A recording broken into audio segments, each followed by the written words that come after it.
Salut à tous! Reconnaissant que nous avons abordé de nombreux sujets autour de notre thème principal, Tout Jésus est capable, nous consacrons les 2 dernières vidéos de l'année à revoir et à emporter avec nous dans la nouvelle année toute la connaissance et l'édification de notre foi que nous avons acquis dans la parole de Dieu. Après avoir revisité dans la vidéo précédente 2 des 4 sous-thèmes que nous avons parcourus, aujourd'hui, nous terminerons avec les 2 dernières. Cela dit, allons-y. Parmi les 4 sous-thèmes que nous avons abordés en relation avec le thème « Tout, Jésus est capable », le deuxième s'intitule « Complot ». Celui-ci a attiré notre attention sur le fait qu'au cours de notre voyage sur cette terre, nous rencontrerons des complots que le diable et ses agents formeront contre nous. Et nous avons appris que ces complots peuvent provenir d'une personne ou d'un groupe de personnes qui permettent au mauvais esprit de les utiliser contre nous. Et ces personnes peuvent être des personnes que nous connaissons, que nous avons déjà aidées, ou même dont nous ne savons rien. Cependant, pour bien comprendre que même dans les circonstances où un enfant de Dieu est confronté à des complots diaboliques, Jésus est capable de triompher pour lui, nous avons vu plusieurs exemples bibliques.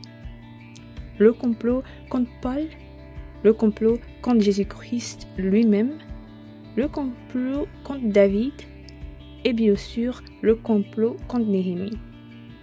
Mais nous avons aussi vu certaines choses cruciales que nous devons garder à l'esprit lorsque nous sommes attaqués par des complots, comme le profil que nous devons toujours maintenir en tant qu'enfants de Dieu, l'importance d'une riche communication avec notre Père Céleste, la connaissance de la parole de Dieu et la plénitude de l'Esprit Saint.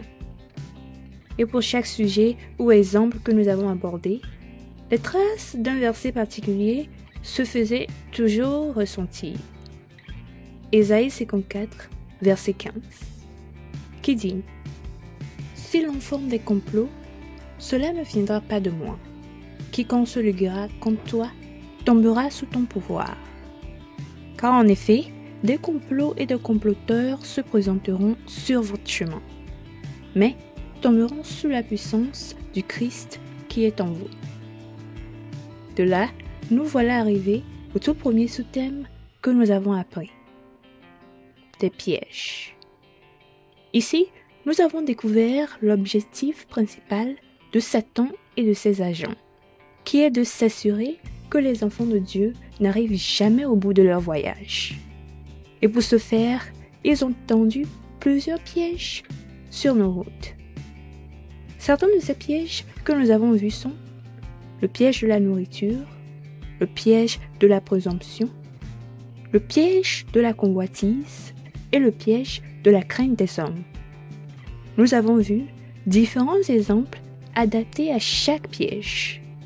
Mais plus important encore, nous avons appris comment Jésus-Christ, pendant son séjour sur terre, a surmonté chacun de ces pièges. Nous indiquons que si quelqu'un l'accepte comme ce Seigneur et Sauveur et vit selon ses paroles, lui aussi surmontera tous les pièges qui seront tendus sur son chemin. Car comme nous l'avons vu dans Colossiens 1, le verset 16, « Quand en lui ont été créées toutes les choses qui sont dans les cieux et sur la terre, les visibles et les invisibles, trône, dignité, domination, autorité. Tout a été créé par lui et pour lui. »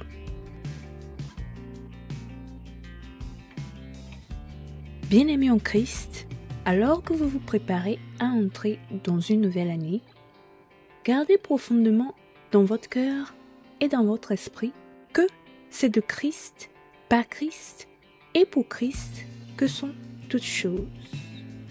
Par conséquent, quiconque place sa foi, son espérance et sa confiance en lui surmontera toujours tout ce qui se présente sur son chemin, partagera sa gloire et aura la vie en abondance.